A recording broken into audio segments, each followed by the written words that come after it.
Are we supposed to ignore baby fever? If you are somebody who is trying to conceive and you are wondering what someone in their 40s is doing to support their fertility, then this video is for you.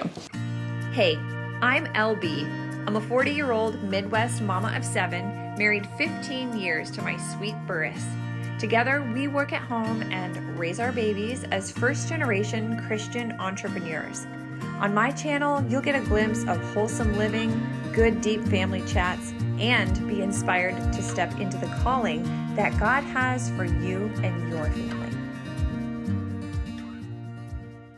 I'm LB and I'm a mom of 7. As somebody who has a lot of kids, you can imagine we get a lot of comments anywhere we go about the size of our family, and especially when it comes to making an announcement about having another baby, which I'm not making an announcement that I'm having another baby right now. When I do make that announcement, it gets a little interesting the more that our family grows. And so before I share with you some of my favorite supplements, the diet, the exercise, and things that I'm doing to actually take care of my body and steward our fertility, I wanted to chat about a couple mental and emotional pieces that happen when you're either trying to have a baby in your 40s. There's a lot of people who have concerns about that. Like, what are the risks? Aren't you afraid that something could go wrong the older that you get? And then also, if you have a big family, like, when is enough enough? We never set out to have 7 children, and we never ever thought we would be in a position where we were open to having more babies, even with the size family that we have. It's funny, my husband, he said the other day, he's like, it's funny that I have 7 kids, and he's like, I'm just not afraid to have another baby. And so that is very supernatural. By the way, we have come a very, very long way. I feel like we just, that we understand that capacity comes, and not everybody's going to understand the desire for big family. However, our parenting and our family philosophy is that God really does care about family. Being fruitful is a gift, and we're meant to be fruitful. Someone sent me, have you seen this reel? The reel that's saying, like, if you're in your 40s, and if you have a baby in your 40s, you have a 4 times likelihood of living to 100. I joke all the time, but I'm like, I'm doing that. I want to live to be 100. First of all, before I share some of the ways that I support my body in pregnancy, or I support my body in fertility, rather. Back in 2010, I was diagnosed with infertility. I was told that we would never, ever have children. And that was absolutely heartbreaking, obviously. They said that I had PCOS, which is polycystic ovarian syndrome, and I had multiple cysts on each of my ovaries. I had, I think, 30 or 40 cysts on each ovary. Now, I want you to consider that. You get 1 egg release per month. So we're talking years of eggs that never matured and bursted properly, but just collected fluid around them. And so when they told me I had a less than 1% chance of conceiving naturally, I was devastated. We're seeing this more and more and more, and I will tell you, as somebody who did have PCOS, it is completely gone, it is completely healed, and it's something that can be healed even today. I actually got my cycle back from PCOS through chiropractic care. So if you've never been to the chiro and you think you have PCOS, it could be that you have like me, I had a pinched nerve in my back. And so once that was relieved, the communications were firing and I got my cycle back and it was vibrant and well. And so diet didn't seem to affect my PCOS in those days. It was more of chiropractic care that really, really, really helped it.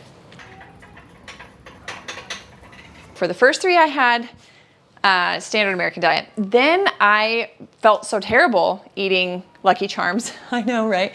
And drinking diet sodas and things like that, that I decided to go vegan. I started to go plant-based. This is when it was really coming hot on the scene. People like Fully Raw Christina was on the scene, and you just saw people saying how great they felt, and there's just all these juices, and Daily Harvest was coming on the scene and all these things. And so we jumped on the train. We threw away all of our Cheerios and things like that, and we just started eating things like blueberries and spinach and all the vegan things. So I had 3 kids on the standard American diet. Then I had 3 kids as a plant-based person. And while I was plant-based, I did have a stillborn. She had severe deformities. And I don't know, I'm not going to say that it was being vegan that caused that, but I find it very interesting that my daughter, whom I had while I was a vegan, had severe eczema issues, and still wrestles with that today. And then I had a stillborn who she had Turner syndrome, so she had a genetic deformity. And then I gave birth to Landrick, which was totally healthy and great, but I had really, really low hemoglobin. In fact, I did home birth, and I almost wasn't able to have a home birth with him because I was almost so low on iron that it was too dangerous for me to have a home birth. So I supplemented as a vegan with Floridix and some goji berry puree. That's really, really good. And I got my iron levels up, but I struggled with that. The reason I'm telling you this is because I've had now 2 babies as somebody who eats mostly animal-based. And I'm going to link a couple of the books here that I think are really, really helpful and explain why animal fats and organs and things like that are so good for your body, and why when I switched from a vegan diet to a diet that still included some plants but was really heavy on animal fats and organ meats and things that were really nutritiously dense, I noticed a huge, huge change in my health. In fact, my eczema went away. I had eczema on my hands for years, at 4 years, almost the whole time I was a vegan. I don't know if there's a correlation, but I do know that I suffered greatly for 4 years. And when I switched to nutrient-dense animal-based foods, I had that healing, and I've continued to stay on that side of healing ever since. And so I'm a huge fan of books that talk about the goodness of butter. In fact, here is what I had for breakfast recently, and these are the kinds of foods that I'm trying to get and load my body with now in the event of me becoming pregnant in my 40s. I really do believe that if you eat well and you take care of your body, like even this book talks about how you can increase your egg health, the health of your eggs, as even they get older. And so that's always the concern, is like your eggs aren't going to be healthy enough because they're old. And I would tell you, you can eat really healthy and have good eggs. Like you can actually improve the quality of your eggs even though you're getting old, girl. Which I had thoughts on the whole geriatric pregnancy debate anyway, but I'll digress. Some of the foods that I'm incorporating into my diet are things like organ meats. Specifically, I take grass-fed organs. This has heart, kidney, and liver in it. I take this every single day. It was the huge proponent for healing my eczema, and I take lots of these for overall cycle health and hormone health. I personally do not like the taste of organs. Like, I don't like it. I can't sneak it in my spaghetti sauce. I can't sneak it in any foods. I just don't like it. No bueno, no thanks. And I don't want to cook it, and I don't want to smell it. So I take it in a capsule. Now, that being said, I love smoked oysters. My husband, he's not a fan. He doesn't even like when I open the can because he says it smells like cat food. You can also buy oysters in a supplement form too, but oysters are great for your egg health. So this is like cycle health, PCOS, skin, hormones, all the things. And this is specifically for egg health. And so I eat 2 of these per week, or whenever I'm hungry for them, I just add them into my diet. I like how they taste, but if you don't, you can order. You can order that. Another thing that I am taking every day, non-negotiable for me, is a vitamin called Super B. And these are all 8 of the B vitamins you can get. I have been known to be low on progesterone. So progesterone, you can know you're low on progesterone if after you ovulate, you're supposed to get your cycle 14 days after ovulation if you didn't conceive. And so one of the ways you can know you're low on progesterone is that you are starting your cycle like 9 days after you ovulate. You really should go all the way to 14. That's how early miscarriages happen. So if you are somebody who has struggled with miscarriages in the past, like you were just getting your cycle too early at the time of implantation, increasing your progesterone can be the ticket for that. And I love Super B. It makes me feel so great. I know if I don't take it, I can feel my lack of energy. That is my hands down awesome sauce supplement. All right, so tools. I'm tracking my ovulation with these strips that are really helpful if you've never done it before. I just use one in the morning, like late morning, and then I'll use one in the late afternoon, and it helps me to know when I'm about to ovulate. You can also take your temperature, which I used to do back when I had just a couple kids. You just roll over and take your temperature. And so that's a great tool. When you've ovulated, your temperature rises like a whole degree, like your body temperature. This OURA ring tracks your temperature for you. And I've just found that that's going to be the easy button this season. I don't have to worry about rolling over, waking up and remembering to take my temperature, because you have to do it right when you wake up. So the ring does that for me. I have not experienced a full cycle on the OURA ring yet, so I will let you know. I'll let you know how that works. I'm only 15 days into my cycle, and so this is just my first 2 weeks with the ring. But taking your temperature is another great way to know if you're ovulating, and so that's another helpful tool that I do. Okay, so let's talk about exercise for a second. I am physically active, and my goal is to get 10,000 steps per day, 10 to 12,000 steps per day. I have my OG pedometer, which is just a simple one from Amazon. I love this thing. And my goal is to get 10,000 steps a day. I did set myself a fun fitness challenge and told myself I wanted to run a mile every single day in 2024. And so I run a mile. It's about 11 minutes every single day. And that adds to my 10,000 steps. And so I am doing that. And I am lifting 4 or 5 times a week. I've been really focused on building more muscle, because I'm hearing as you get older, and this is something if you're in your 40s, muscle is medicine and muscle is health. And so I'm being very vigilant to grow my muscles, become more strong. That way I can have longevity. I can be around and be more mobile for my kids as they get older and as they start bringing us grandchildren, but especially in our 40s as we're still fruitful. Because I still have my cycle and my husband still likes me. And so the buffet of love is open. We are being really mindful of making sure that we're physically healthy, and gaining muscle has just proven to be so good for hormones, for thyroid, for fertility in general. So I am working out 4 or 5 times a week in addition to getting my steps in. So animal-based diet, supplementation with organ meats, oysters, just making sure I get really nutrient-dense animal-based foods, eating really good quality fats. I'm moving my body. I'm getting 10 to 12,000 steps per day. Plus I'm doing some lifting and just making sure my mobility is in check. I'm using simple tools like the OURA ring and ovulation test strips. My husband and I are having open conversations about growing our family and making sure that we have green lights physically, emotionally, spiritually, maritally, all of that.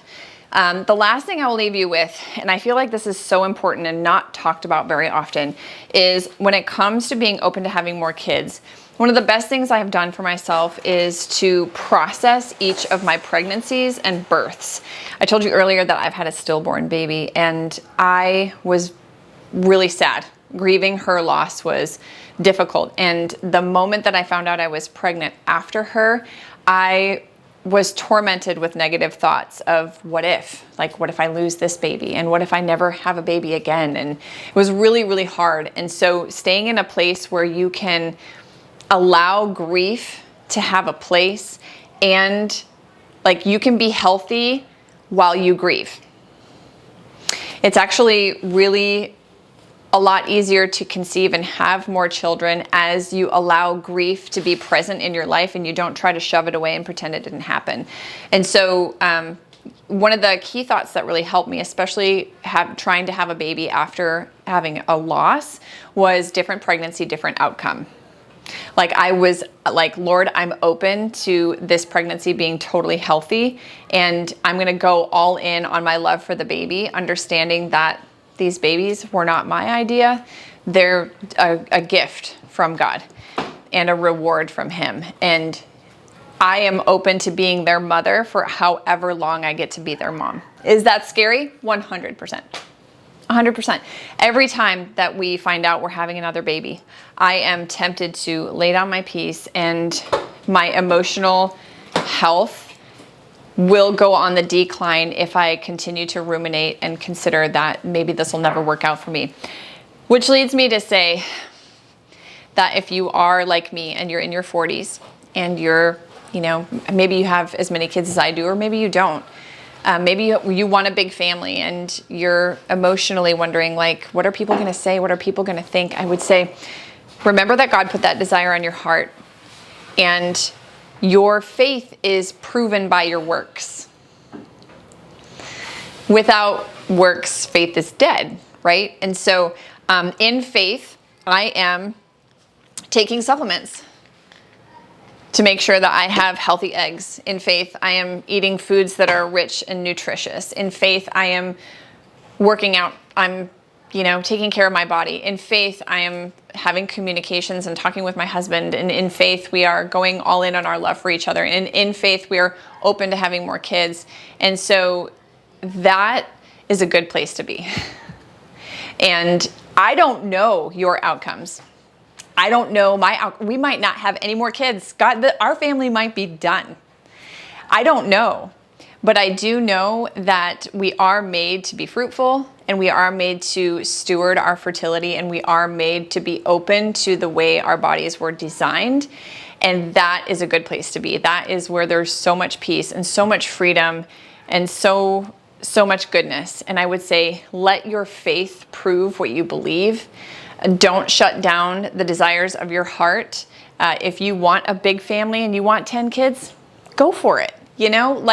Capacity comes with every single baby. I didn't wake up with 7 kids. That would have been really hard. It was one at a time.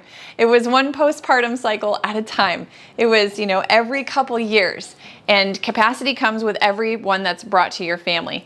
And if you're in your 40s and you're wondering, like, am I still fruitful? If you're having a cycle and you have a really healthy marriage, yeah, you should be expecting that your body is in working order. And you can trust the Lord for His supernatural timing.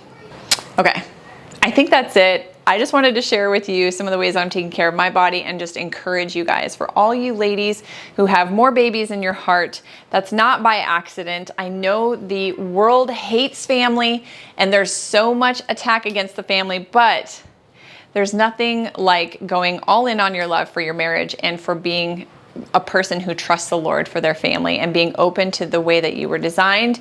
It's a really, really good place to be. Remember, you never, ever, ever have to lay down your piece. If you have any questions about anything that I talked about, leave it in the comments below. Where are you at in your journey? Are you in your 40s? Do you have 17 kids? Do you have 2 kids? Are you in your 20s? Do you want to have more kids? I want to hear from you in the comments below. Until next time, love ya. Later. Bye.